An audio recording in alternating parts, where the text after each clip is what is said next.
Hey everybody, welcome once again to Gaming Wednesdays, the lowest effort gaming show on all of YouTube, where I talk about fun, cool games that don't really get talked about, either because they're obscure or old or just no one cares. And today I'm going to be talking about a Game Boy game, Game Boy Color game, called Pokemon Puzzle Challenge, which has my name scribbled on it because I got this when I was a child. And I have not played it since I was a child, so I'll be attempting to describe it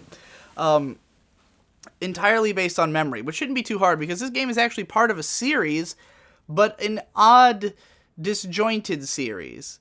But I'll explain. These games are basically a Tetris-style puzzle game. It's like a mix-and-match game where you have basically a bunch of blocks that are coming up from the bottom of the screen. And your goal is to just match 3 blocks in a row to make them disappear, or, make bigger and better combos than that.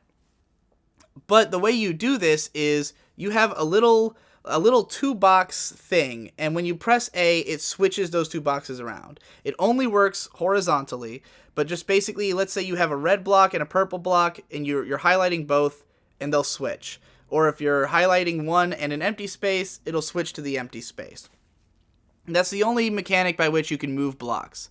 So a lot of the game is about strategically moving blocks around to try to set up some kind of epic combo where, like, you can, try to move blocks into position to get the biggest thing possible before you detonate and destroy the whole line. And of course, there's a risk and reward factor here in that the more blocks you have on screen, the better combos you can set up, but then also the closer you are to the end. So you have to execute it, quicker, and sometimes you'll get desperate and just try to do as many little 3s at a time as you want, or you're trying to keep yourself, super low, or you're letting it build up as high as you can so you can put the ultimate fucking crushing blow on your opponent, So, yeah, it's similar to something like Dr. Mario or Puyo, Puyo, or Street Fighter, the Street Fighter puzzle game. Puzzle Fighter, that's what it's called. It's similar to all those, but it's got its own unique mechanic. It's very simple, very easy to play, so easy to play that they made a Pokemon license game out of it because even children can handle it. Now, what's interesting about this series is that originally it was a Japanese game called Panel de Pon, and that game was for the Super Nintendo, and it's just this really adorable, cute girls moe game, essentially. I mean, the mechanics are exactly the same, but the mascot characters were a bunch of adorable little girls. And when they brought it to America, they just completely rebranded it and turned it into, I think, not Yoshi's Cookie. Was it Kirby? It was either a Kirby or Yoshi game. I think it was a Yoshi. Either way, they reskinned it and made it a different Nintendo character to sell it in the US.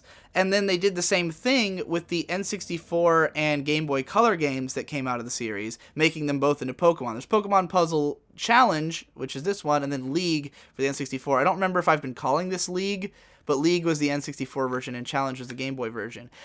I played both. I remember not liking the N64 version because with the N64 version, I guess they just didn't do enough reskinning to it because it felt like a generic puzzle game in the way that all the UIs were laid out and stuff. It felt nothing like Pokemon. It really felt like this otherworldly thing that had nothing to do with Pokemon proper and was just wearing little elements of the skin of it, which put me off as a kid. But this game, what they did that was genius is they made it so each puzzle you fight, if you play story mode, each puzzle is against a gym leader.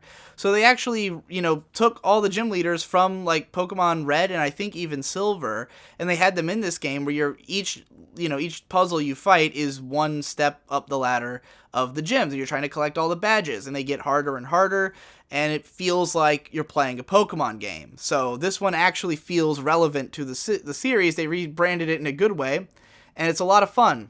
I really think that this is one of the most addicting puzzle games, one of the most addicting clones of that Tetris battle style, or of Puyo, or of those kind of games.